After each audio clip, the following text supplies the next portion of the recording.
Time once again for T Watts and TR on the YouTube and podcast homes for BamaOnline.com. Travis Reier, senior analyst for BOL, alongside site publisher Tim Watts. We reconvene here, Tim, after Christmas. I certainly hope for you and yours it was a joyous and merry occasion. We did it up pretty big, but I guess the question remains, now that we are 3 or 4 days post Christmas Day, I need a Christmas tree update there from the Grand High Watt. I call it the Grand High Watt now, instead of the Grand Hyatt. What are we looking like on all the Christmas trees? They still up? They're holding tight. They usually stay till I start screaming, like, come on now, it's February, right? It's Easter. Let's get these things down and put some monies on it. It went good, though. It was easy. It was quiet the last couple of days leading up through, obviously, signing day. There was just a ton of stuff. And I don't just follow Alabama. I like to follow the whole picture. So I'm still trying to figure out where Jordan Seaton's going on Friday. But after that, it got quiet at least. So we had some peace and, not a whole lot going on for anybody. So You went to tell us about your trip to Epcot. You were telling me off the air. I got to hear how the crowd was. Oh, it was what you would expect during a Christmas week, right? You kind of know to stay away from the Disney property post Christmas, between Christmas and New Year's Day. But I'm that 2 days after Christmas birthday kid. And so we threw a quick day trip down in there, and it's a lot of fun. I mean, you do the different countries and the different cultures and things like that. And they've actually upped their ride game pretty significantly there at Epcot. They've got that Guardians of the Galaxy ride now. And unfortunately, such a crowd right now. You had to be in the online queue right at 1:00 to catch it in the afternoon. And even doing that, it gave us a ride time of 8:45 at night. So didn't quite make the Guardian of the Galaxy. I like but it. A lot of fun. I like the rides there. That racetrack one they've got, the test track, and the soaring is popular. I tell you what we do, the food at Epcot, though. People laugh, but you go up there where you can hit anywhere. I mean, you could start in China and in Mexico, and the food is pretty good. I actually met on one of our trips a guy who came there basically 3 times a week. He said minimum 3 times a week for lunch. Family had a year pass. He just pulled up, went and ate lunch at Epcot. So I figured I have a friend that goes at Christmas. The fireworks look amazing, but man, that crowd, it was as bad as Mardi Gras at Disney World at Magic Kingdom one year. It was every bit as bad as Bourbon Street Mardi Gras. Yeah, we're about a month away from when you really want to go to Disney, Epcot, those parks, late January, into February. That's the time to hit them usually. Yeah. But still a lot of fun. You said it, food options galore, drink options galore, whether you were in Bavaria, or the Nordic area, Mexico, as you said, the margarita line in Mexico it's worth it. You needed a fast pass to get a margarita. When we pull the old double, the kids missing 2 days of school. We'd rent a house in Orlando, which was dirt cheap. They would have a heated pool. We'd go early March where everybody else is in school, but we weren't. And we would go down for a week. All those houses are for rent. I mean, there's all those people not staying there. It wasn't nearly as crowded. So I don't know if I could handle. I lived in Orlando as a kid, and I used to think it was just the worst place ever because it was so crowded. And I was well into my 30s before I figured out my mom only took us in the summer. My mom wouldn't take us on like a February weekend. It was just straight summer. Epcot had just opened. So that's why it was so crowded. But you're right, the off season. But happy birthday. You know what's wild, dude? I appreciate that. Double nickels for the old guy. Nickels. Pop. Pow, pow. Yeah, I know. What's wild is the number of Disney adults that are out there. It's not just the kids. And I know more Disney adults than I probably don't know Disney adults. Our guy, Charlie Potter. We were going in unison. He loves it. I have other friends that love it. Take anniversaries there. They take special days like birthdays there. They love it. Have a yearly pass. They'll have a yearly pass and live out of the state. And again, one of my friends, his wife, they go, I don't even know, 10 or 12, 14 times a year at least, and live in Alabama. They do the run and all that kind of stuff. They go to Disney to run, which I've always made fun of. You can get the steps. But yeah, running. No, they go to that like jog around. They have Magic a Kingdom. marathon, don't they? Disney. Yeah, it's that. It's a big deal. A lot of people come out and get a little thing. I'm not running at Disney.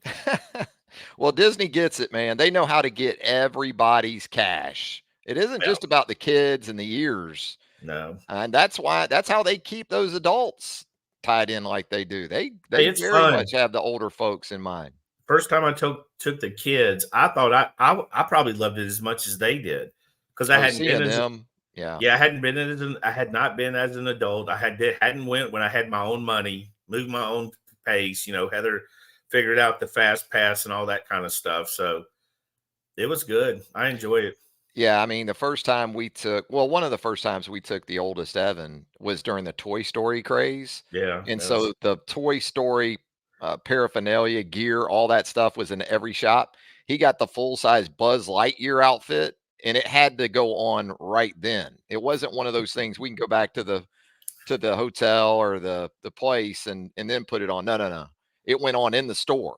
And then the rest of that day, he's Buzz Lightyear all around the park. So those were the good old days. Speaking of Disney, how about Nick Saban and Jim Harbaugh and the captains for the Crimson Tide and Wolverines out at Disneyland yesterday?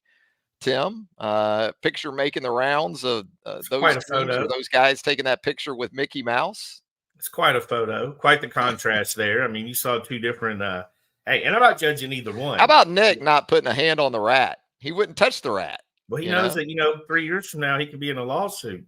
Harbaugh's just Harbaugh's just being a lot braver over there. You can't really you can't touch those Disney characters that easily. But I think he probably did the right thing. I thought it was a hilarious picture. I think it kind of summed up the difference between Saban and Jim Harbaugh. I thought that was kind of funny. I didn't really care. I mean, some of the people were making fun of them, how the Michigan guys dressed. They dressed like they were going to Disney. I don't think there was a dress code. They just said, get something comfortable.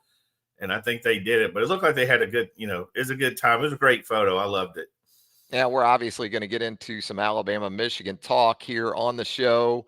We are live once again. So if you want to chime in via the comments on YouTube, we would certainly love to get to those as well. We'll have the BOL Roundtable Mailbag coming up later in the program. We're going to talk some Alabama men's basketball too, because SEC play upon us starting next week. The Crimson Tide travels to Memorial Gymnasium to take on the Vanderbilt Commodores, a place that in the past, at times at least, has been a little bit of a house of horrors, not just for Alabama with that sort of odd setup there at Memorial Gym, but we'll talk some of that as well. Tim, Alabama, Michigan, the question I have for you, and this will be our final T. Watts and TR before next Monday evening's game at the Rose Bowl, is as simple as this.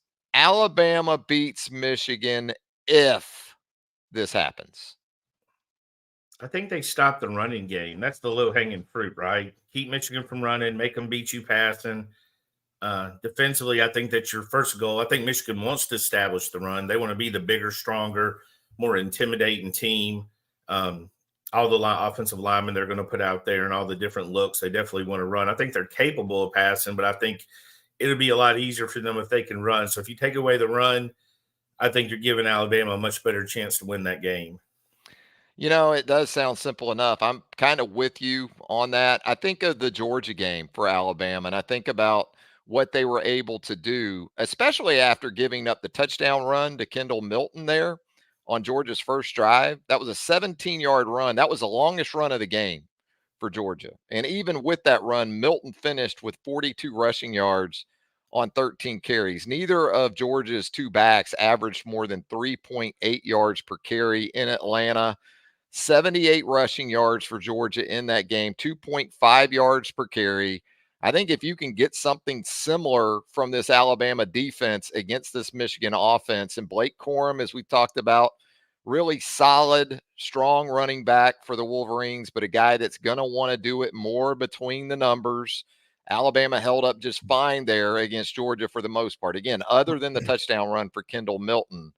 Donovan Edwards for Michigan, guy that can do more things maybe in space, but it sounds simple enough. If Alabama can do that, make J.J. McCarthy and his receivers win the game. If J.J. McCarthy throws for 290 plus and 3 touchdowns and beats you, well, I think you can live with that. I think the one thing Alabama isn't going to allow to happen in this game, Tim, is for Michigan just to stay entirely in its comfort zone with those heavy personnel looks and with that running game, with the running backs first and foremost getting it done. I think, as I've said before, McCarthy, if he is truly healthier at least than he was at the end of the regular season or in that conference championship game against Iowa, I got to think Michigan will have some stuff in there for him in the design game. And also just in terms of moving him out of the pocket when he throws it to try to keep that Alabama pass rush honest. But I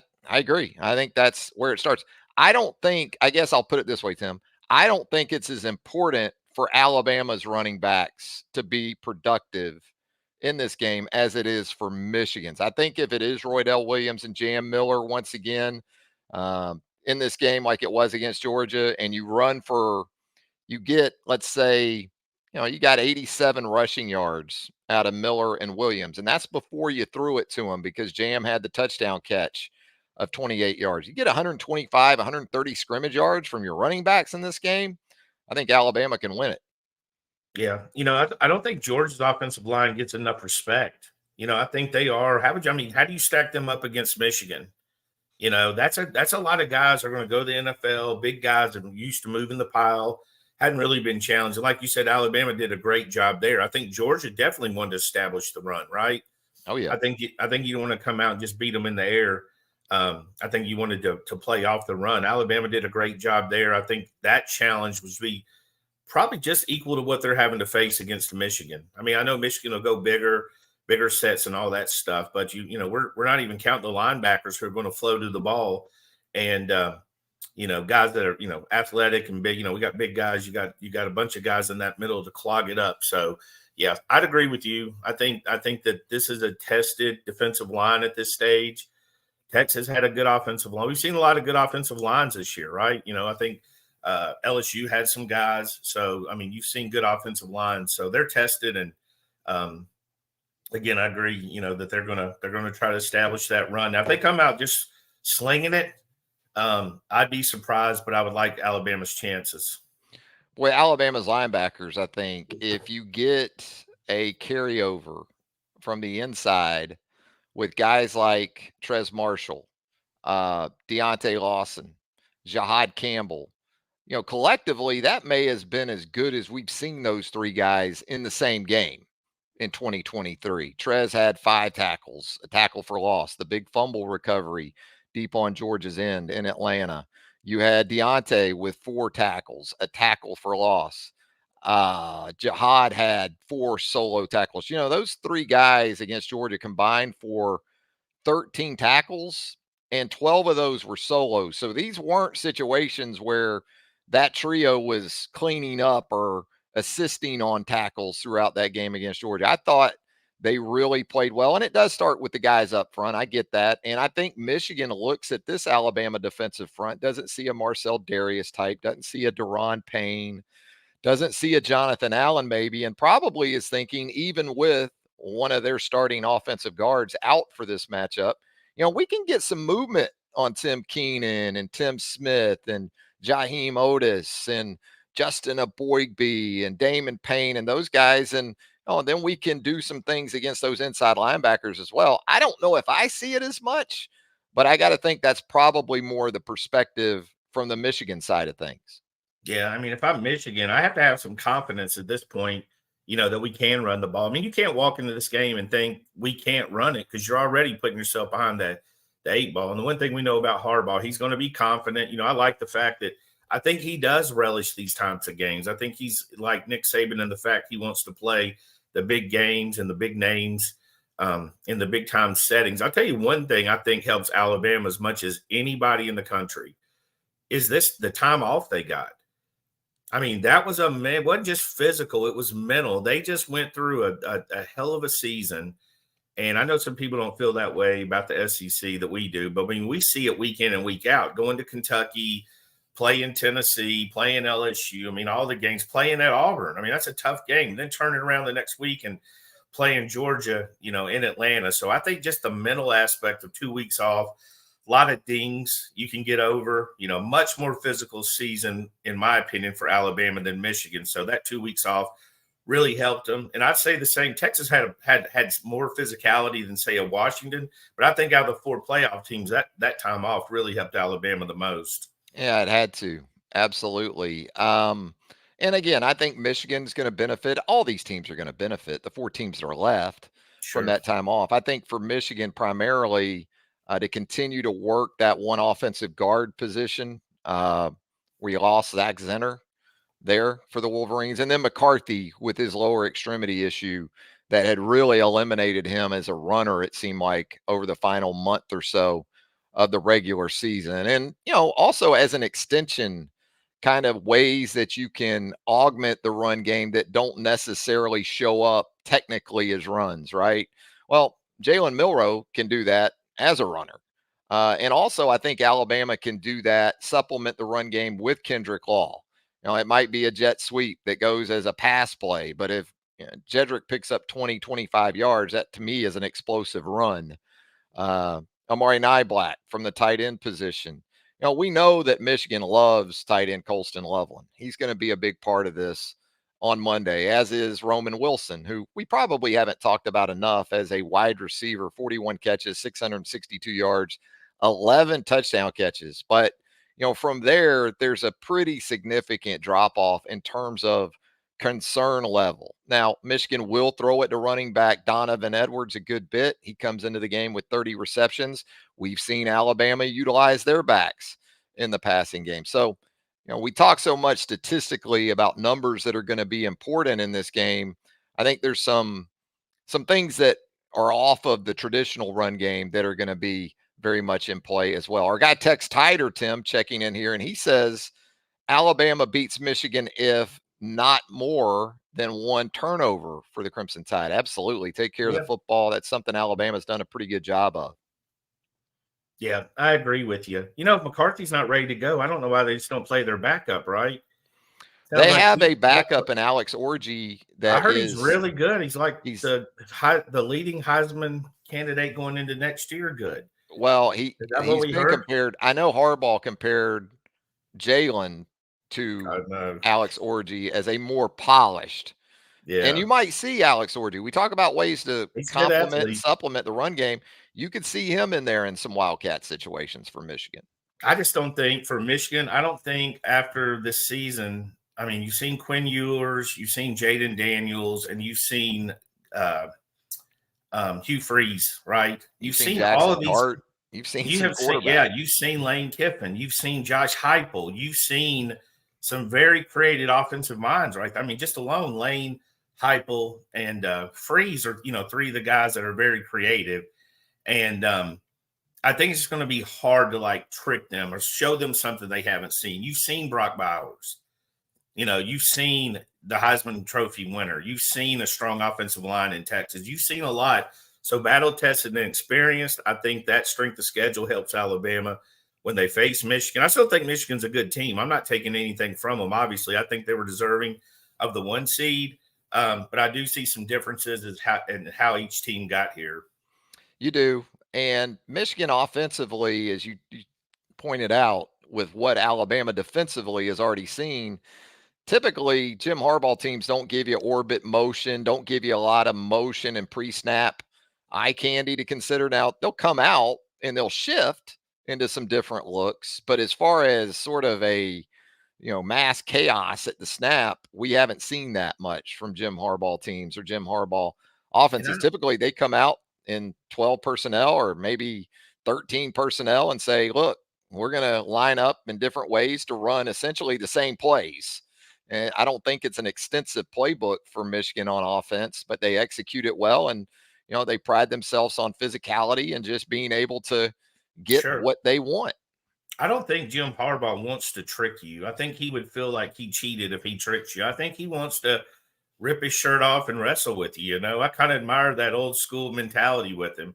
I think also, I don't think, do the old copycat, what worked against Alabama. I don't know if they have the same personnel as, say, an LSU team who had a good running back, good tackles, a Heisman Trophy winner quarterback, and a great wide receiver. I don't know if they had that kind of thing where they can match up well. Again, you go with Texas. They've got 2 possible first round. They got speedy receivers. I don't know where they're going in the draft, but those are going to be NFL guys. They're going to be professionals, plus Quinn Ewers. So, and again, a strong offensive line. So you can't really copycat like a lot of the teams Alabama face. So I think you're going to see Michigan do what they do best, and Alabama's going to do what they do best. And I think that one we're just going to play football.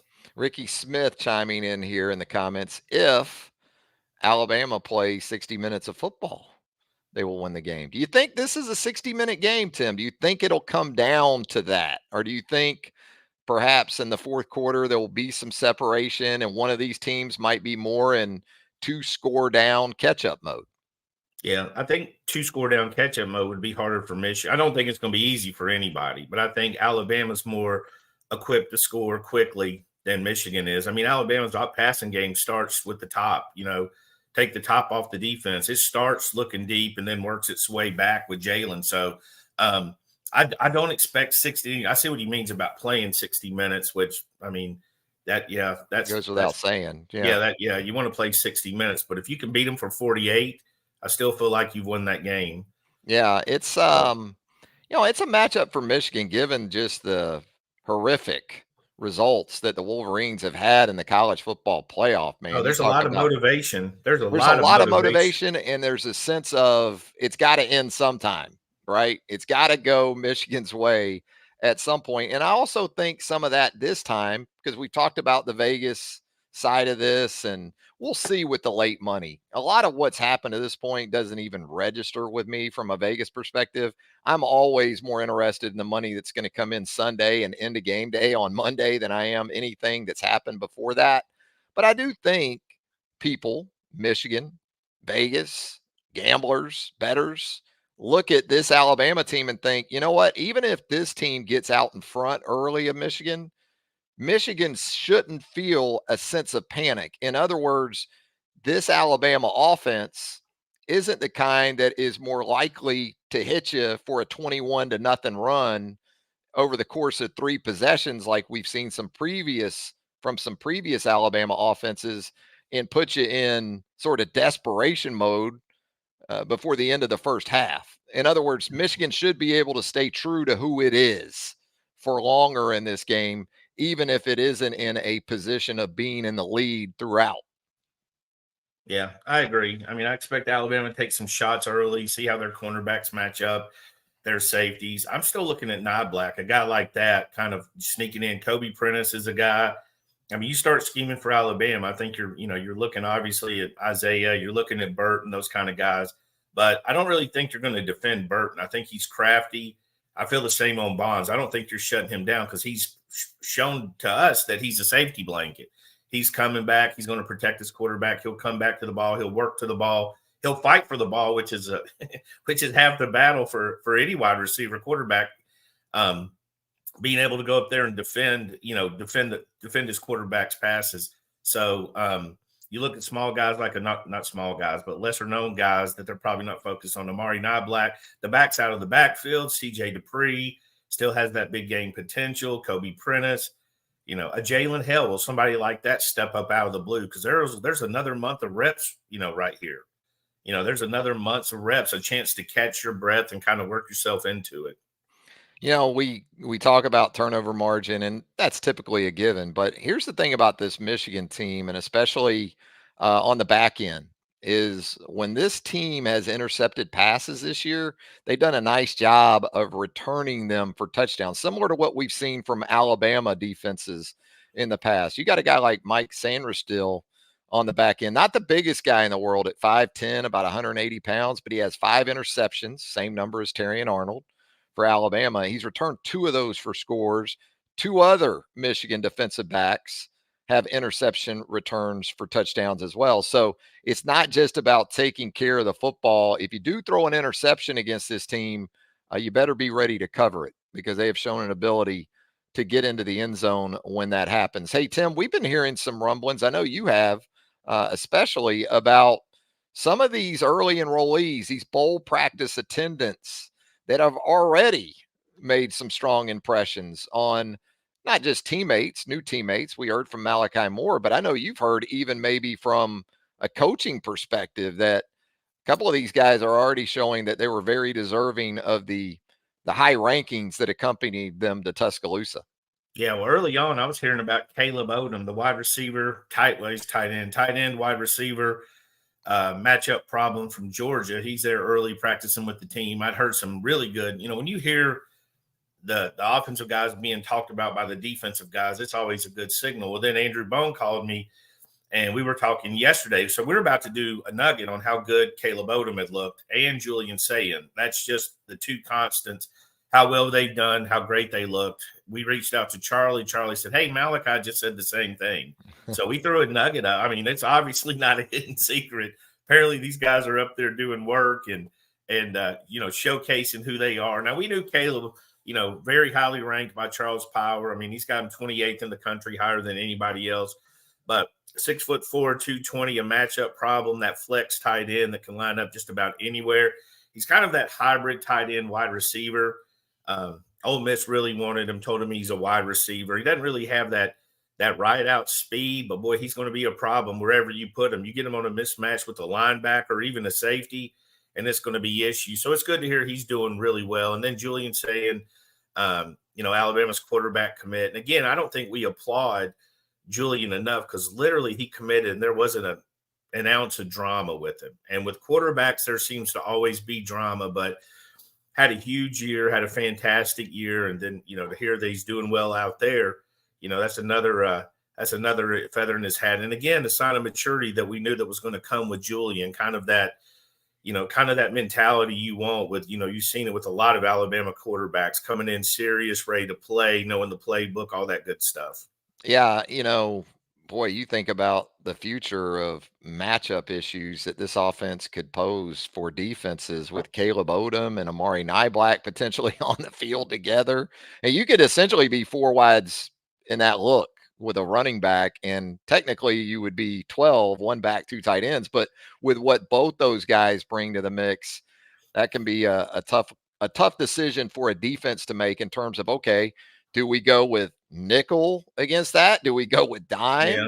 Do we play base? Those are the potential things that you could do. And you just watch Julian Sayin, even at the high school level and even at the 11-on-11 from last summer, there are things instinctively that are just not coached. And some guys, they just have it. We always talk about the it thing. Julian Sayin, similar to a guy like Bryce Young before him, a little bit different in terms of skill set and those type of things, but understanding how to anticipate throws, windows, and just accuracy too. I know guys spend years trying to get more accurate, become more accurate. And then there are some guys that just seems like they were in the cradle with it. Yeah, throwing darts. That's what it looks like with these guys. Complete control of the ball, quick release, all the California stuff you look for. Really doesn't get enough credit for being a decent athlete. And I always said that about Bryce. It wasn't that Bryce couldn't run or shouldn't run. He just didn't run a lot. But the one thing about Bryce, when everybody's worried about his size, I wasn't worried about it because you know what you couldn't do? You couldn't get a flush hit on Bryce Young. He was always at an angle and bending his body. We saw that in high school. And he played some college-like teams in high school. So he was that way in the NFL. You just, in college, you just can't get a big hit on him. He's smart. He gets down, he gets out of bounds, he defends his body, causes deflections. It's hard to get him flush. I think Julian's going to be similar to that, but obviously a good quarterback run at Alabama. I mean, you wondered where it start the season. You wondered who would continue it. Obviously, Jalen's picked it up and ran with it, but going from everything they went through to Jalen, who again is probably going to be one of the top two Heisman candidates going into next year, to sign him the number one quarterback in this class. That's quite a run Alabama's been on. And this has been just a fascinating stretch for some of these guys because they showed up in Tuscaloosa, started to work out with the team during on-campus bowl practices. Some have made the trip to California for on-site preparation. And then you got the all-star games next week, Tim. This is pretty damn good stretch for some of these guys. I mean, they're living it right. They're living life right, correct? I mean, they're they're in the high school game. Kiss your high school girlfriend goodbye. You fly to Tuscaloosa. You fly to California. You're Get the playing. bowl swag. Yeah, that'll be nice. I just get can't the imagine. All-Star swag and the CFP swag. And there's something that it's that they're living life right. I mean, again, you come in, I just can't imagine being 17, 18 years old and what it's like for Caleb Odom to be catching passes from Jalen Milroe or Julian Sayin to be throwing passes to Bond. I mean, that's got to be a little bit surreal for them. And again, them holding their own, that's just a testament to what the talent they've got. Because hey, that's a lot of pressure. I mean, you can easily be intimidated in that situation. You just went from throwing to your best friend, your high school buddy. You know what I mean? You know how high school is. And now you're all of a sudden throwing passes to the guy that caught the 4th and 31 against Auburn. So it's got to be a little surreal for him. And also, as we know, you're going to head into the new year with some work to still be done for this 2024 class. Reset mode, I guess, following early National Signing Day. Tim, what are you focused on most right now in terms of Nick Saban and this staff trying to finalize? I know Ryan Williams signing eventually is a big part of that, but in addition to Ryan Williams, what's on that to-do list? Ryan's down the road for me. He's going to commit. I think he said February 9th. He's going to take his visits and do all that kind of stuff. So he's down the road. Obviously, he didn't sign early. 16 years old. He's not even going to turn 17 till later in the year in 2024. So the main guys, are the ones that are coming up with their announcement of the All-Star games. You've got Zay Mincy, who's a defensive back from Florida. It's got Alabama, Miami, Florida. He's going to have a decision at the All-Star game. And you got Daniel Hill, our buddy, right? Daniel Hill, who's going to keep us guessing until I see him in a college uniform. I'm still going to have my doubts, but he's deciding at an All-Star game coming up. I think the date's the 6th, maybe, for their commitments. The one game is the 3rd. I think maybe Under Armour's the 6th. I think order between those two. Yeah. Under Armour will be the 6th, and that's when these two will be committing. So interesting deal with nobody really knows. Nobody really knows at this stage. I don't think. I think we have a decent feeling. I think other people have a feeling where they're going. But to be honest, I mean, we hit a lull. The way the recruiting goes, you hit that lull. You go through the busiest part. You get to the holidays, you just get through that first, you take a breath and start worrying about it. So really a lot of our research is just now beginning. But again, I think Alabama's did a fantastic job on the recruiting trail. And again, number 2 class in the country still have some meat on the bone, still have some guys in play just as a testament to how well they've done. Stephen Burton here in the comments notes that LT Overton, Tim, swapped the Texas Bowl for the Rose Bowl. So, yeah, I'm going to say that windsuit that he's picking up out in that he's picked up as Rose Bowl CFP prep has worked its way through. A little different than Texas Bowl. I'll give A&M credit. That was last night, a loss for A&M against Oklahoma State, man. A&M was down to like its 4th quarterback. And right out the gate had the 3rd team hurt, right? Right. And so pretty much with its 4th option at quarterback so far this season, had 3 scholarship wide receivers, still only lost by 8. They were competitive. Absolutely. Yeah. Kept it competitive. I still don't understand why the new coach isn't involved in that game. You know what I mean? It's weird. I don't understand why those are his team. That's his team now. Why is he not involved? I get there's when the head coach is gone, I just feel like the new head coach should be out there and should be involved. Maybe I'm just. I don't know. I think in those situations too, it's kind of viewed as we don't want to go ahead and start with a new head coach. And if we lose the bowl game, you don't want to. Now there's this negative connotation about the coach. Now you may win it. And that's one thing, but just kind of keep it as a clean slate, starting with the post bowl game. Mike Elko was there, the new head coach for Texas A&M. He was on the broadcast on Wednesday night. So yeah, it is. You're right, though. It is just kind of a strange. We see a lot, though. We see a lot. Keep seeing that college football. Everybody hates college football as they discuss college football. And I love the bowl game still. It's tough with the quarterback situation in a lot of these. That's what sucks. But I do get to injuries, see opt-outs. It's you know what? But I got to see Connor Harrell from Thompson High School last night because of it. And you look at these other schools, and you're seeing players that you normally wouldn't see. I've seen Drake May. I don't need to see him anymore. So that's true. At the same time, I don't get to see Talia against Auburn, which would have made that game a lot more fun. Like so I Tennessee with Nico. Yeah, I'd see we're getting a chance. So if you see it, like I'm all about now, it's not the same for the NFL where they're playing their backups. I don't really want to see their backups, but I do want to see the young guys coming in and the young guys playing. And I think with some of these teams, we're getting our first look at them. You made a great point with Nico, Connor Harrell last night. There'll be other games. I'm still looking forward to the FSU Georgia game. And we got like 40, but there's a lot. Still should be some talent out there, right? My man Tate Rodemaker for Florida State said, "Nah."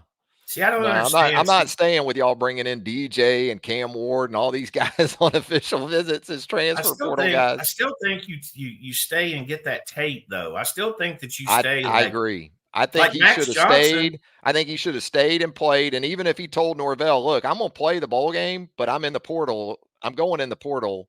I'll still play in the bowl game. That's how I feel like Max Johnson's a good example. You know, he could have put up some tape last night, you know, obviously. I mean, that might have ended bitter.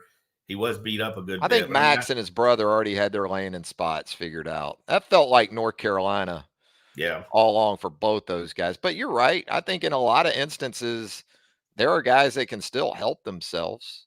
Now, you know, maybe Tate looked at the situation with everybody else opting out around him, those wide receivers and so many guys for Florida State checking out. He's thinking, this isn't right. I'm going against Georgia. That has a lot of guys in the portal of their own, but their primary guys, especially on defense, are playing. Yeah, and their quarterbacks. There's not a lot for me to gain. Yeah, there's not a lot for me to gain. Maybe. And Georgia's probably going to be a little bit motivated. They definitely don't want to lose that game. You know, you have. I know it doesn't seem that way, but if I'm Georgia, I still think I belong in the playoffs. I still think I'm a top 4 team if I'm Georgia. So I can see that mentality because I've seen Alabama have that mentality before.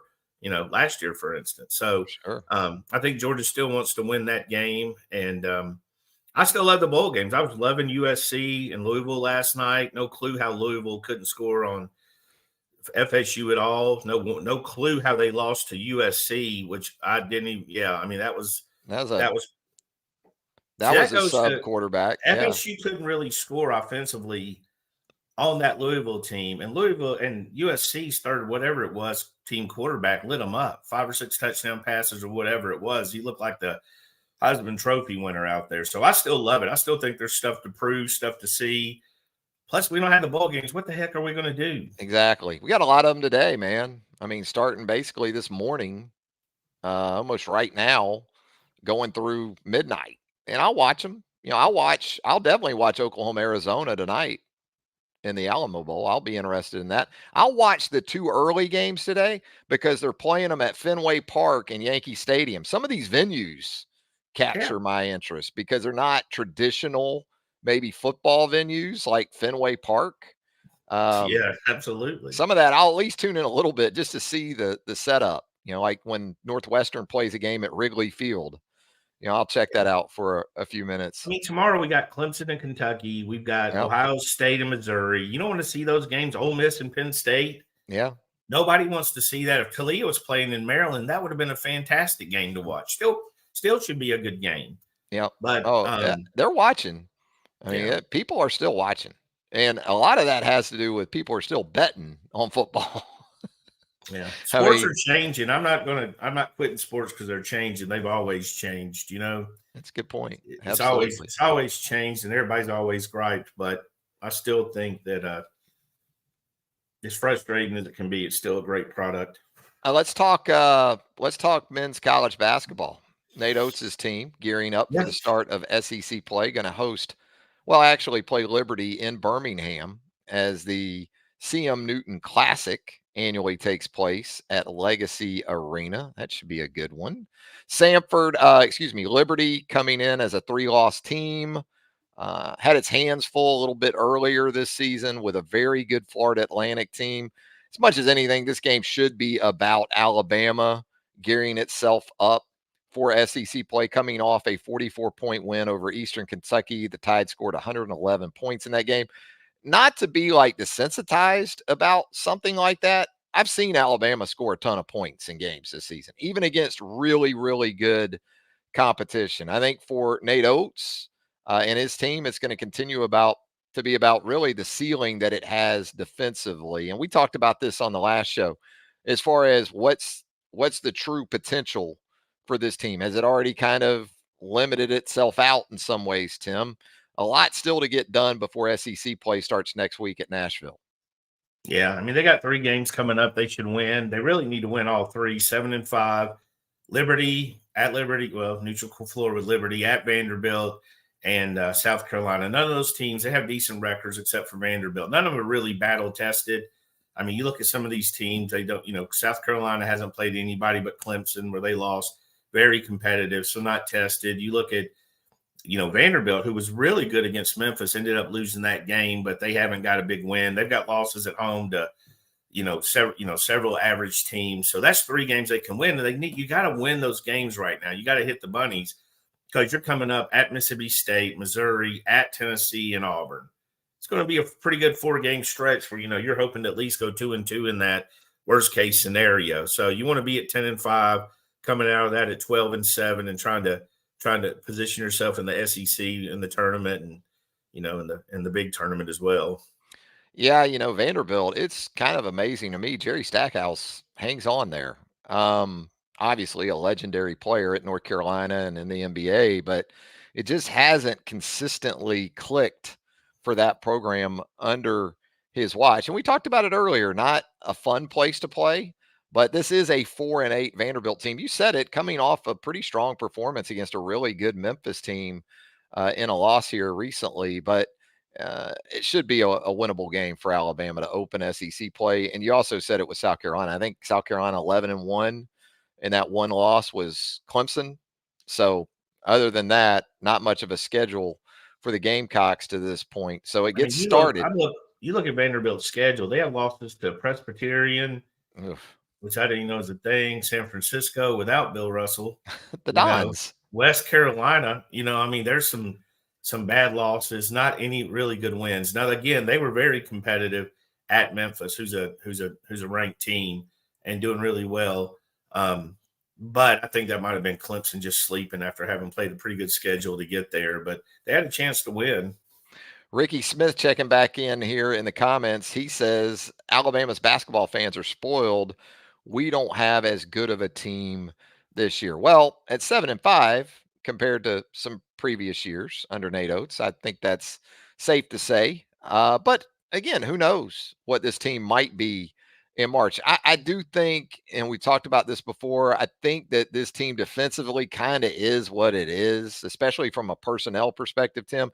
You can't just bring in a Charles Bediako type mid-year. They've got what they've got in the post. And I think they've gotten some improved play from Pringle and Wagee and, stretching Grant Nelson at times. But I think for them defensively, however good they're going to be is going to be more dependent upon that communication and that continuity on the defensive end getting better and improving as they move through SEC play. Yeah, I don't think it was ideal losing Quinterly or Bediako. Probably Charles is the biggest one with the post defense, but you look at who they've lost to. Ohio State's got, 10-2, and Clemson's a ranked team, 3 top 10 type pick teams. It's not like they have bad losses. Again, they're not losing to Presbyterian, San Francisco, or those type teams. They're losing to good teams. You definitely expected them to win a couple of those or wanted them to win. And also, yeah, it's a down year. Look at the year last year. They were the number 1 seed in the NCAA tournament, swept the SEC in the SEC tournament. It was a great team. So naturally, it was going to be hard to live up to that to begin with. But I do think this team is built. What he's trying to do is get them ready for the SEC tournament, get them ready for the NCAA tournament. Heck, recruiting couldn't be going better. Talked about that. Was it last week when Darian Reed, a 5-star committed, have another 5-star committed, his teammate Aiden Sherrill, and Nas Cunningham, who was previously ranked in the top 5 in the country, so legitimate top 50. Recruiting is going the way you want it to go. So I think he's addressed some of that issues. Again, I just feel this team will be a little bit different with Bediako. I just feel that comfortable post player. little bit more of a role player for some of the other bigs. But still a lot of basketball left. I mean, we've seen teams at 7-5 before the new year who went on to make good runs in the NCAA tournament. So, hit your threes, and this team's got a chance to win. Yeah, that's obviously going to be a big part of that for Alabama on the offensive end. You also talked about the recruiting, man. We had the breaking pod last Friday on Darian Reed, the 5-star, 6'7" small forward, latest star recruiting target to commit to Nate Oates in Alabama. So the future still extremely bright. Hey, Tim, you ready to head into the old mailbag here on the roundtable? Get into this? Definitely am. Let's do it. All right, we'll start with Tampa Tide, who gets right to it. Talk to me about Ryan Williams, Evan Stewart, and Jackson, the transfer corner, I guess, from USC. What about those three, Tim? Ryan, I mean, we've addressed Ryan. I mean, it's recruiting. It's not ideal if you're an Alabama fan. He was committed for a while. He's shown 100% to be Alabama, taking some visits. The thing about it is he said he wanted to take visits. He reclassified. He's only been a 24 for a short amount of time. Wanted to commit on his birthday, which was in February. None of that's ideal for Alabama, but also it's not a surprise. It's not like the Alabama staff wasn't aware that this was a possibility. He's going to take visits. Still don't think he's announced those dates. Obviously, Auburn, Alabama, Georgia, Texas, some of the schools being mentioned. I think he's still going to announce all that stuff. I feel the same. I mean, he's been good with the Alabama staff. It's recruiting. So we're definitely following it, see how the visits go and the feedback we're getting from those visits. So still status quo with Ryan. Evan Stewart, I never really heard Bama get heavily involved. Now, things can change in a heartbeat with stuff, especially the portal. But I have not really heard Evan Stewart was a possibility for Alabama. Andrew Bone and I have discussed this and haven't heard it up to this stage. And I think Pete Nakos, our NIL guy who handles a lot of the portal stuff, he didn't have Alabama or Texas interesting enough. Texas came out pretty early and said they wasn't interested. So don't see Evan Stewart right now.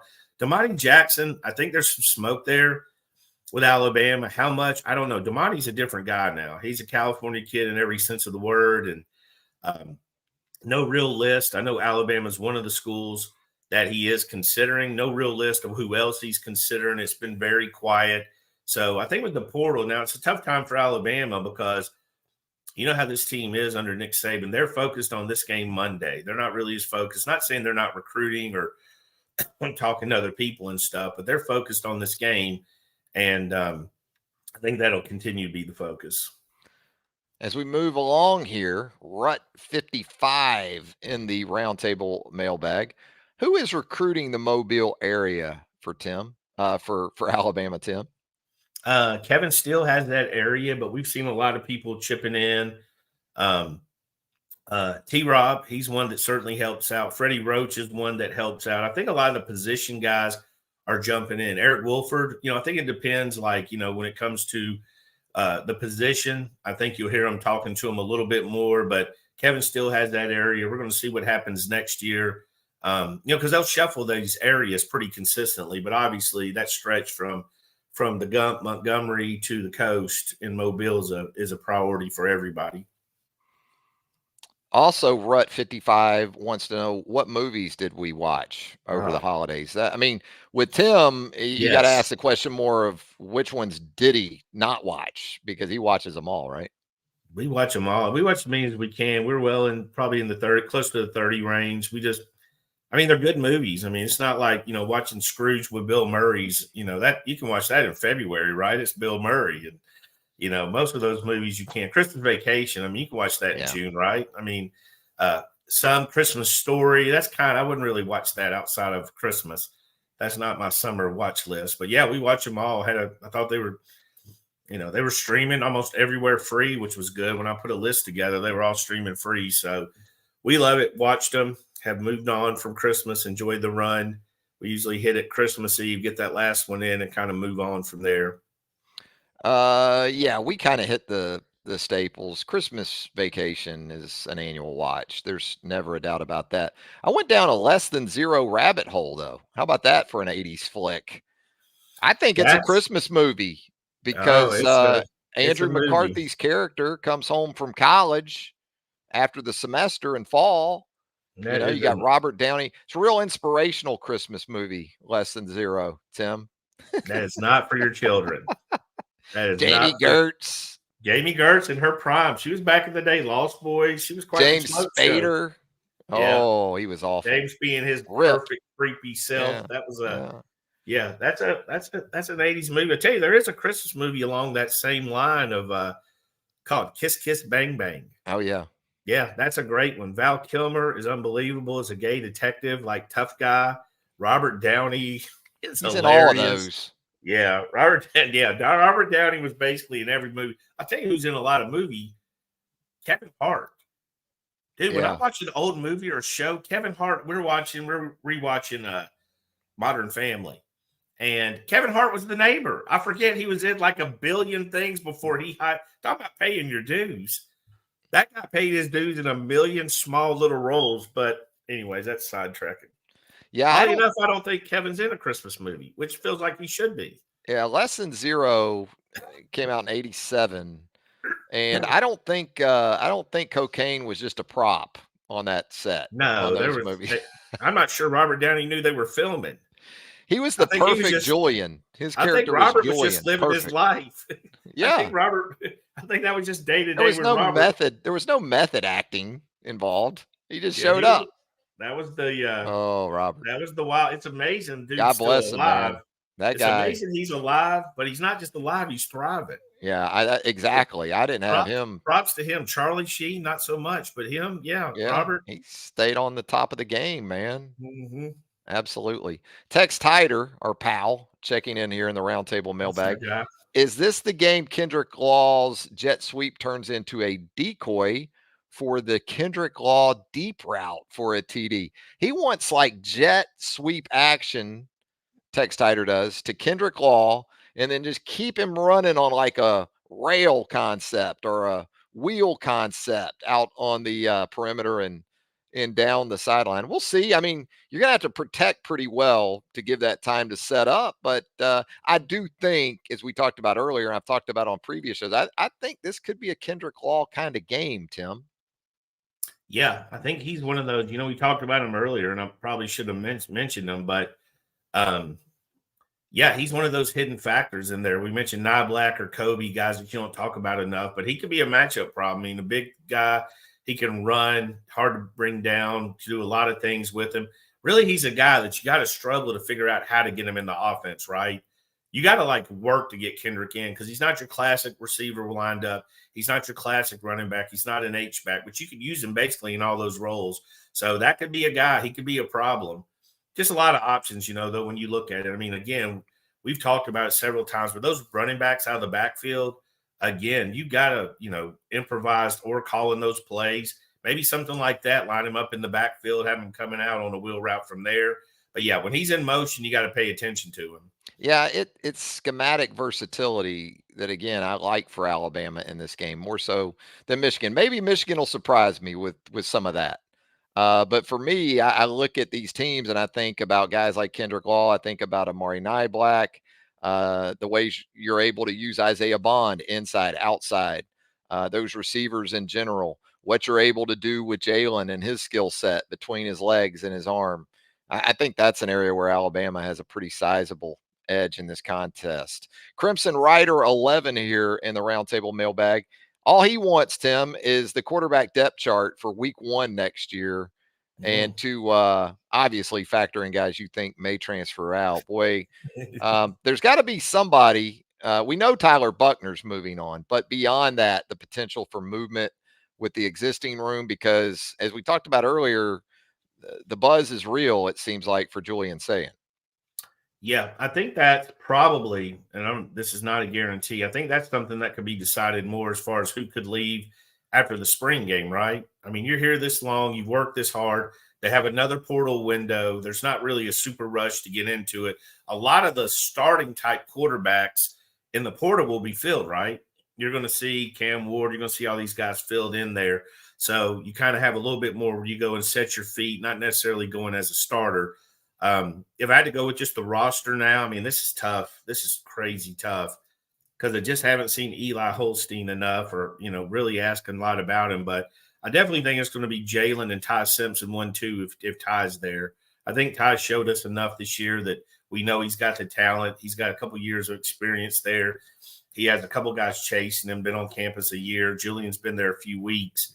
But I tell you this, it's a great discussion. I mean, it's a great discussion to see amongst those guys. I'd like to see more of Eli. Dylan, we've seen enough where we're excited about. Julian, we've heard enough we're excited about. Ty Simpson, still think Ty's pass to South Alabama against South Florida to CJ is still one of the prettiest passes I saw this year. Yeah, and don't forget, I know he dropped the ball, but, dude, that run, that wasn't some – I mean, that guy's showing his athleticism and showing he's got some talent. So I think Ty will get that advantage as the backup. But then you go through the fall. And, again, somebody could hit the portal in January, you know what I mean? But you go through the portal in fall, kind of have a better feel for where you're at, and then, make those tougher decisions. Yeah, I think I'm going to go ahead and I'll go Jalen, and then I'll go with an or in that 2-3 spot. I'll go Julian Sayin or Dylan Lonergan. Maybe Ty Simpson. Again, we're talking about week 1 of next season. Yeah. And it's impossible. And maybe Ty is around and right there once again. But I think part of why you're encouraged, or I'm encouraged about Ty potentially being right in that spot behind Jalen next year, is part of the reason why I think another place would love to have him as a starter for 2024. So we'll see how it goes. Regardless, as you just said, it's a great spot for Alabama. I'm just intrigued by the spring, right? With Julian on campus and hopeful that Ty stays and competes. Jalen back. Does Dylan Lonergan play baseball this spring? What's his involvement during spring practice? Eli, the potential to grow as well. It's an immensely talented group, no doubt. Yeah, spring A-Day game should be a lot of fun. I mean, I thought it was fun last year, but I think this year even more so, because I think we're going to get much more of that 2023 signing class on the field.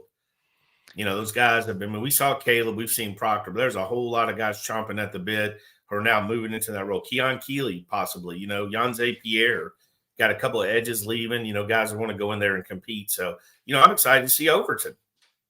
I'd like to see how he's progressed from the end of Texas A&M to the, the April period. Yeah. And the physical changes that he might make just even between now, right, and A-Day, as far as weight, bulk, muscle. I think he might be 19. Did I read that? Because he's a year young for his grade. I think he's young. I mean, there's a youth factor. That's one of this reclassifying up.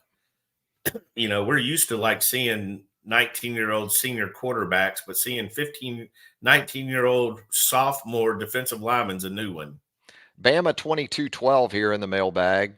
Tim, predict Alabama's record over the next 3 years with or without Ryan Williams. Do you think it'll be?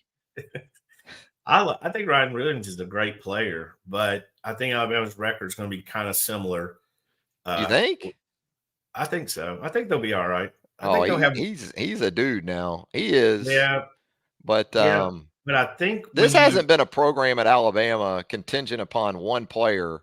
That's kind of what I go. Yeah. Ever. I mean, Julio, the thing with Julio. Well, they lost 3 games with Julio in 2010, won the national championship the next year with Marquise Mays and Darius Hanks and guys like that at wide receiver.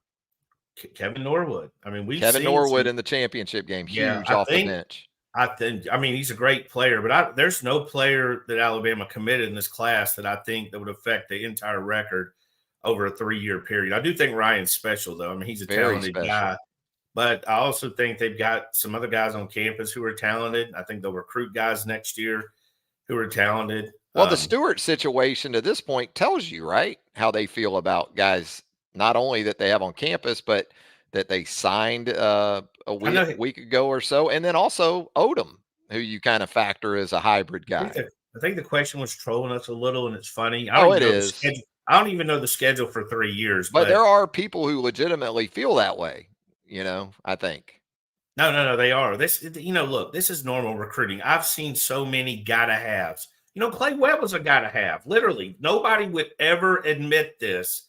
but our message board, the round table, lost their crap because Georgia got Clay Webb. Absolutely lost their friggin' mind that Clay Webb went to Georgia. Nobody will admit that. I mean, the panic happens. It's like, the calm before the storm with the recruiting. The panic before the sign-in period is what it is. Ben Dover showing up late. And Tex Hyder gave him 50 up downs for showing up late. You see that? Yep. Get them done. No, I mean, it's you're right. Clay Webb did turn out to be an All-American at Jacksonville State. Yeah. Stuff happens too, man. I'm just saying can't predict the future at all. It's magnified by we got this one, we got this one, we got this one. I remember this. You remember Demoy Kennedy? Yeah. And nobody even talked about Demoy the whole year, and he took a late visit to LSU. And I am telling you, it was a California forest fire. It was madness. It was can't lose. It was just constantly days and days. And no, you don't take a visit late. You don't do that. Yeah, he wanted to take a visit, And again, much ado about nothing at the end of the thing. But I think it whittles down the prospects you got to panic. And I still think it's human nature. Some people are going to panic, right? Literally, their glass is always half full. Now, the ones that worry me is their glass is always empty. That's the ones that probably are that we try to calm down the most. But some people are going to panic in recruiting. Some are going to say it doesn't matter. I think the portal has made it matter less to some degree, but the portal is recruiting at the end of the day. They keep acting like if a kid hits the portal, how do you get him? You recruit him, right? Yeah. So it's still recruiting. And hopefully you've already recruited him. Yes. So there's a foundation there. Yeah, absolutely. You set that tone. So, but I enjoy it. I think Ryan's going to cause a lot of heartburn and all, but we'll get to Ryan in our due time. Stephen Burton in the comments here. How much weight is LT Overton going to add to play inside? Stephen, I don't think he's going to play purely inside. I think he's going to be more along the lines of an end, like a Justin Aboigbe. So he doesn't have to get to like 310 or 315 or anything like that. If he gets to 280-ish, you got a Jamarian Latham that plays at that sort of size. I think he'll be fine, Tim, at more of that size than really needing to get to 300 plus. I think he's base-wise going to be a defensive end. Now, in passing situations, you like to move him inside, but he doesn't need to be 300 in that area either. Jam Bama checking in here, Tim. And he says, I know people are talking about our defense, but I don't think people are talking enough about key players getting healthy on defense, like Key, like Lawson. Those are huge difference makers against a run-heavy team like Khakis. Talking about Jim Harbaugh, of course, and those Khakis. That's a point you talked about earlier, too. Yeah, I mean, that rest, and again, it's physical for sure, right? I mean, it's a very physical sport. Just going to practice, who's beat up are the backup guys who don't even play in the game. They're beat up too. So getting 2 weeks off, getting to see your family, the mental aspect. But yeah, the mental is, to me, is as much as the physical, right? You didn't have to do half the stuff you've been doing all year. And this started in August. I mean, you went full throttle in August. So these guys are running up on 4 or 5 months of just nonstop, no break. Getting after it. So yeah, I agree. Getting healthy, getting, dinged up, getting that jammed finger, 2 weeks of not having to tape it and everything, just getting it worked out. It's going to be huge. And look, offensively too, because heard some good stuff from Nick Saban yesterday about Jace McClellan and the potential for him to see the field. Apparently that time off largely through on-campus workouts has done some good for Jace McClellan's foot injury. And Nick on Wednesday said he didn't see why Jace McClellan wouldn't be able to play against the Wolverines. So you take that into account as well. Tide Steele here in the mailbag asking what lesser known or rarely talked about offensive and defensive players are most important for the semifinal game. Tide Steele wants an under the radar offensive and defensive player for the matchup with the Wolverines, Tim. I think offensively, I'll go with a guy like CJ Dupree, because he's going to be on the field a lot at the tight end position. I think Robbie Ooch you could throw in there. Those guys haven't been loved up enough for what they've done, especially over the second half of the season. Defensively, I think that Tim Keenan going to be very important right there in the middle of that defensive line, and making sure Alabama is able to maintain run gap and run game integrity, and help take away a lot of that aspect of the Michigan offense. Who you got, Tim?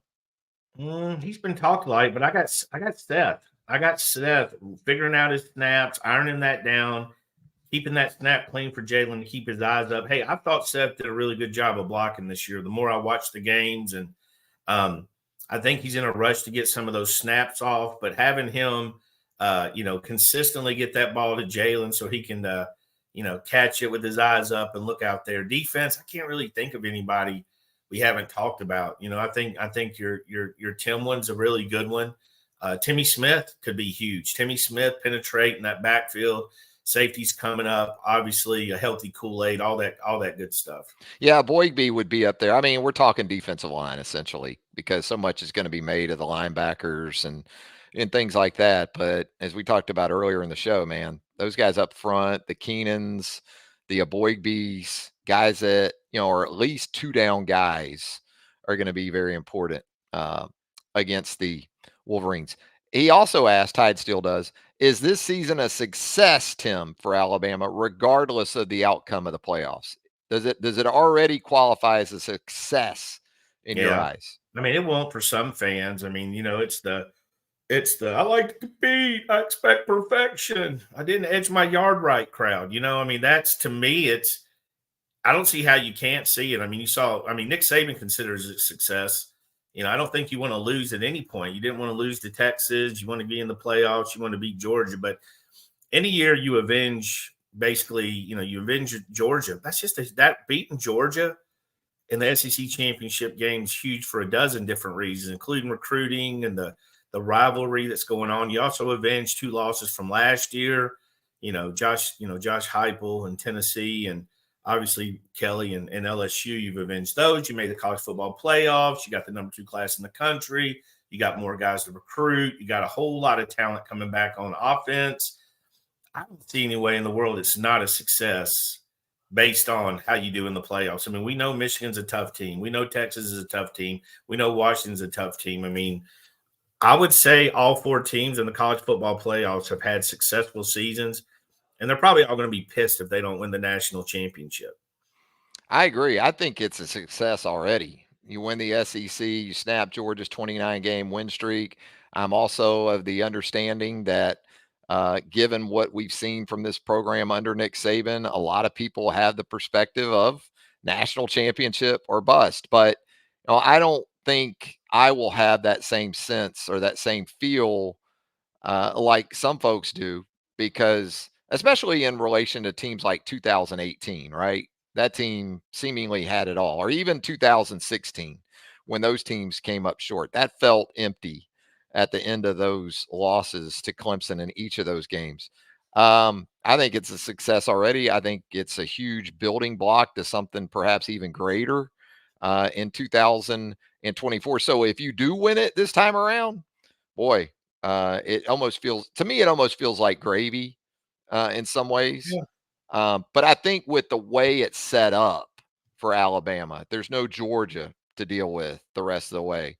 There's not an elite Clemson type of team that's still out there. I guess Texas has some Clemson from a few years back to it. Maybe Washington too, with the way it can throw the football. But I think that's maybe why it would feel a little empty, because the path doesn't look as formidable the rest of the way. But for where this team was in, say, mid-September and where it is now, I think it's already been a damn good year for the Alabama football team. Major Wood 482, as we wrap up the mailbag, Tim, he says OSU beats Michigan with mediocre offensive play, and if they don't turn the ball over twice. Michigan's other big win, they got away with running the ball 46 times and 60 passing yards against PSU. Again, he has said this before in the mailbag. He's make me understand Vegas, please, because if Alabama plays a clean game, I don't see how we don't win by double digits. And I've kind of had that same viewpoint of this matchup as I've worked through it. I think that Alabama is the better roster, more talented team. I think Alabama's ascending, it's trending more, maybe in the right direction than Michigan was at the end of the regular season. So I can't make you understand it, Major, because I'm kind of at the same viewpoint you are. I don't know if I go as far as double digits, but I'm going to pick Alabama to win the game, Tim. Yeah, I agree with you. I don't know the point spread. I've been asked that a lot though, and I don't mean by Alabama fans. I mean Alabama fans obviously feel they should be favored, but I've had a lot of other teams friends who follow other teams that ask the same thing, like how are they dogs? I think it's hovered between 1 and 2.5. I think constantly. But again, we'll see how it finishes out. I mean, very well it may finish out there. People just maybe like the fact that I agree with Dexter Wright. Yeah. Absolutely a success. The whole world said the dynasty was dead. I agree. But I do think maybe, if they're able to run the ball and control the clock, I think maybe they see that as an angle. I think it just depends when you from a fan's perspective, do you think Alabama is the team they are against South Florida and Auburn? I still think Auburn was a tough game. I don't care what they're saying. Georgia beat that team by 7 points too. That wasn't some route. Auburn wasn't some. The thing with Auburn that looked so bad was the New Mexico State game, right? That's what makes everybody think they stunk. They did not stink at home. They were super competitive. They put a good product on the field. They were very competitive. And so I think, is it Bama versus Auburn, Bama versus South Florida, or is it Bama, against Georgia, LSU, and Tennessee? I tend to think in big games, Alabama will be the better team. Yeah, and Steven makes a point here in the comments that we've talked about before. Spreads are about generating money coming both ways as best as you possibly can. So, having Alabama not only as an underdog, but as an underdog in a second straight game, you would think would help get that money coming the Alabama way, because sometimes that's what it's taken in the past. It's hard to get sometimes the other side money to come in too. Oh, it's true. But You can see that. this should get the Alabama money coming in. Yeah, it's a great point. I mean, you see that just with Atlanta Braves baseball betting. I think a lot of teams are Braves fans, grew up watching them. Their lines are absurdly high in many of their games because they are trying to even it out. You know what I mean? They're begging you to take the odds and the other way. But yeah, I would agree with him. I don't think too much about the line, to be honest. I don't really think too much about the point spread.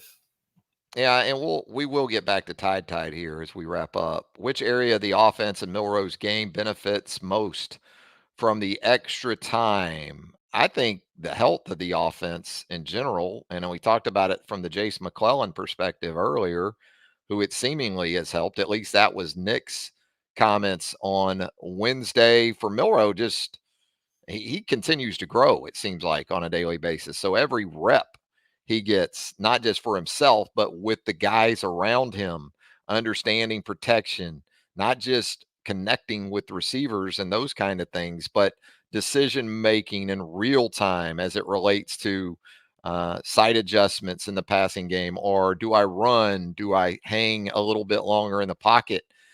This is a guy that still, Tim, he hasn't reached a point in his development where he can turn down reps. He needs every rep he can get. So they're all good right now for him. Yeah, I just think Jalen's faith in itself is probably the most amazing thing I see.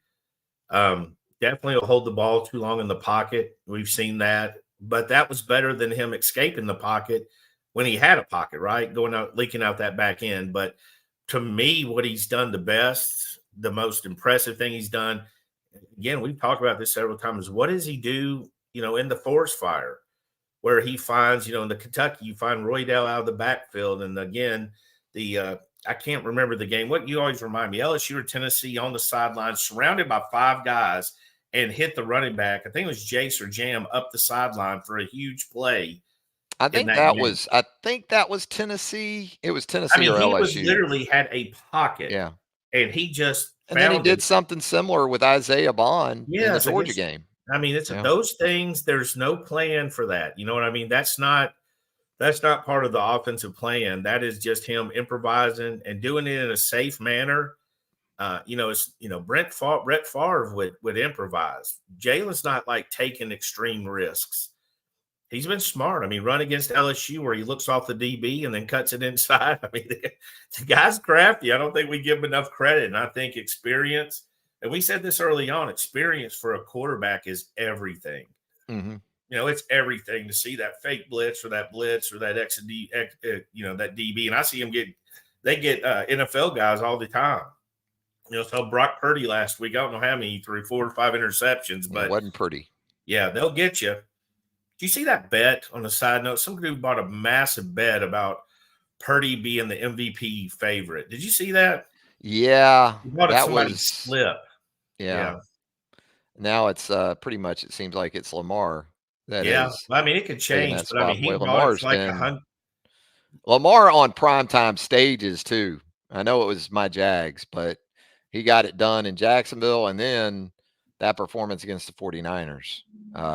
That's a great game. Strong. Yeah, that was a great game. But Purdy that guy bought that huge betting slip that Purdy would be MVP.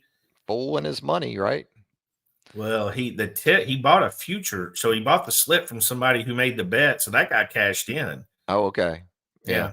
I know a sort of a family member that's in on that big season-long Survivor contest in Vegas. Mm-hmm. Supposedly the pot's up to about 9 million with all these different people that are in it. And he made it to the final 4. And so there's 4 left for the 9 million. Now, there are apparently, Tim, scenarios where if you and the other 3 people agree, you can just say it's over and you can split the 9 million 4 ways, or you can keep going these next couple weeks and see if you can win all of it or split it with one other person. If you're in that situation, Tim, and you can have a 4-way split of the 9 million right now or play it on out, what are you doing? Yeah, I'm splitting it. You know what I mean? I can go in but there's always going to be that jerk who don't want to split it. You know what I mean? So there's no way 4 people are going to agree. There's going to be that one guy. Text Iders down. I mean, we're talking. What are we talking? $2.25 million each. Yeah, and I know taxes and whatnot, but damn, what's that's the life-changing money, man? Yeah, I mean, I do that for $500 probably. I mean, I'm cashing out. I'm not losing money. I can take that money and bet more. I mean, absolutely. I'm a split the pot kind of guy at that pay. But again, you might have the 4 of them went into the 4 of them went into the Eagles Giants game with the same picks, so no one was going to get chopped. Nobody was going to go out. So it was either going to be, if the Eagles had lost, the game would have been over because they all were out, but they would have just split the 9 million. It would have been decided for them. But since they all had the Eagles and the Eagles won, now it goes on and you got to make some decisions. Do they pick every single game, or how does that work? I don't know exactly how it works. It's week to week, and they've all made it to this point, the 4 of them. And I'm going to guess there were thousands that started. Oh, I got it. For a $9 million pot, I would think that was well into the 5 figures, right? Yeah. Oh, yeah. I would have. Yeah. I'm a percentage guy. I would take it. I would have no pride. But they can also, apparently there's an option where you can split a percentage of it, like half between the 4 of you, and then let the other half ride and continue on. Yeah. So like you could get, you could split, you could come away with 1 million and still play if you want to do that. There's apparently a couple of options. I never knew about it out and just play it again. I got NBA to bet on. I got the NCAA. I got the March Madness to bet on. I got baseball to bet on. I would cash it out at those odds for sure. Yeah. Well, there you go. That's the Roundtable Mailbag. That's another edition of T Watts and TR right here on the YouTube and podcast homes for BamaOnline.com. Tim, we should have more than a little bit to talk about next week. Yeah, basketball, a little football. Yeah, we will do some stuff going on, some recruiting stuff coming down the pipeline. So enjoy it. I think that's what I'd preach to all my friends who text me angry about everything. I'm like, if your hobby has you pissed off, find a new hobby. You know what I mean? That's all I could. That's all I Yeah, can. if a hobby's got you pissed off, that to me is called work. Yeah, well, that's what I tell them. Like, I don't know anybody putting together like model airplanes who are cussing the airplane the whole time. You know what I mean? And then Right. after the wing didn't set right, they're not like ruined their week, kicking their dog. You know what I mean? Sleeping at a hotel. So I think like sports are fun. I love sports. They're fun. They're frustrating, but they're fun. I've enjoyed the season. Have you not enjoyed this ride? I mean, this was. Oh man, it's been. I mean, come been on. unreal. Yeah, I mean, just to see. It literally has been a week to week thing. And we said that early on. We said Alabama's season is basically week to week. Every week is their little mini season, and it's going to be unlike so many other seasons where you would like, okay, there might be an early season test, but then once that was over, you're like, all right, LSU, that's the next one. You know, like watching like a '90s drama, like Beverly Hills 90210. You know what I mean? You got the drama this week. What's going to happen next week? Ally McBeal started at. Oh, that's skinny.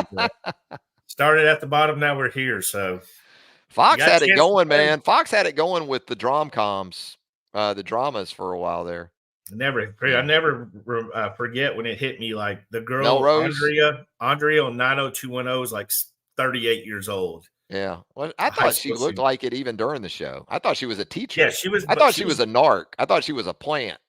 Yeah, she was definitely. And she would rat you out. Yeah, she would.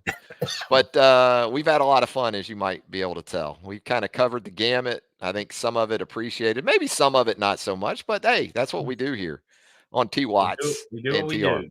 We do what we do. So everybody have a great and safe New Year. Rooting for you. Be smart out there and enjoy it and eat your. What are we eating?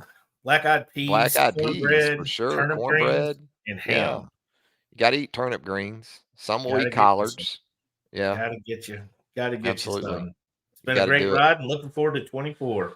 Yes, we are. So for Tim Watts, Travis Reier, thanking you once again for joining us right here on the YouTube and podcast homes for BamaOnline.com. Be sure to hang out with us on the Roundtable, our premium message board there at Bama Online as well. Have a safe and joyous entrance into 2024. And, well, the two of us anyway, we look forward to catching you on the other side. So long, everybody.